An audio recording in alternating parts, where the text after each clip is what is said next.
এই সময় দাওয়াত খাবির যাওয়া তো নিজের বিপদ নিজে ডেকে আনা। দেখেন তো আর একজন মধ্যে রাস্তায় আমাকে একা ফেলা তুই চলে যাচ্ছে। আইস কপালে ঠাডা পড়ছে, কেউ রাস্তা আটকে দাঁড় করা হয়, আবার কেউ ঘাটায় পানি ঢালিয়ে দিয়ে এর সাঁতার পাড়ায়। এই রকমের আবহাওয়ায় দাওয়াত খাবির যাওয়া মানে নিজের মাথায় নিজে কাঁঠাল ভেঙে খাওয়া। কিন্তু যখন ফাইন ফাইন ঘাটা দিয়ে যাচ্ছিলাম তখন যে এত ফাইন লাগতেছিল, কিন্তু যখনই গাড়ি থামতিছে তখনই তো গরমে অবস্থা খারাপ হয়ে যাচ্ছে। ফাইন ঘাটার মধ্যে আবার স্পেশাল ফাইন ঘাটার মধ্যে আমরা চলে গিয়েছিলাম।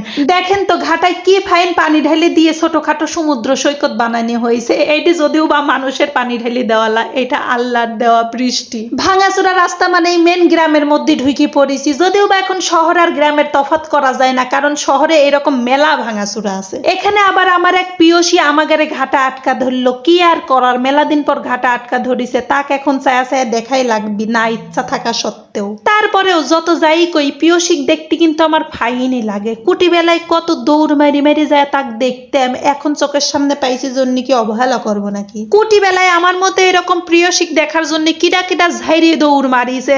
আমি এতক্ষণ প্রিয়সিক যা করছি সে হচ্ছে ট্রেন। ট্রেনে একটা ফাইন নাম দিয়ে দিলাম প্রিয়সী, তাই না? ফাইন একটা স্লোগান হবির পারে কিন্তু, আমার প্রিয়সী তোমার প্রিয়সী ট্রেন প্রিয়সী ট্রেন প্রিয়সী। আহারে কি স্লোগান! যাই কোন, এই ট্রেনের সাথে কিন্তু আমাদের কুটি বেলার আবেগ ভালোবাসা জড়াই আছে, তাই না? এই ট্রেন যাওয়া, হেলিকপ্টার প্লেন যাওয়া দেখলে পরে দৌড় মারিছি। এখন বড্ড বড় হয়ে গেছি, আবেগ ভালোবাসা কার প্রকাশ করি না। তাগারে যাওয়ার শব্দ পাইলি আর দৌড় মেরে তাগারে দেখবি যাই না। লেও হে তো আর ইমোশনাল হওয়া লাগবি। কুটি বেলায় কইছি কখন বড় হবে কখন বড় হবার, এখন বড় হয়ে সেই কুটি বেলার স্মৃতি স্মরণ করতেছি। খালি স্মরণ করতেছি নাকি, স্মরণ করে আবার মন খারাপও করতেছি। আজ খালি আপনাদের ঘাটাই দেখাবো, শহরের ঘাটা গ্রামের ঘাটা। ঘাটা দেখাতি দেখাতি একবারে বোরিং করে ফেলা দেও। রাস্তাঘাটের সৌন্দর্যও কিন্তু সেই রকমের, না হলে কি আমি বারবার ফোন বাইর করে এই ঘাটার ভিডিওই খালি করি কন্ত। ওরে বাবা, হার এক লাট সাহেব দেখেন হুন্ডার আগের তরে বইসে মনে নায়ক সালমান খান হয়ে গেছে। গেদা গুদুর এত ভাব দেখে লাভ নাই, আমার ভাব দেখেন। যাওয়ার সময় দেখি ফাইনে একটা ব্রিজ পাওয়া গেছি, মানে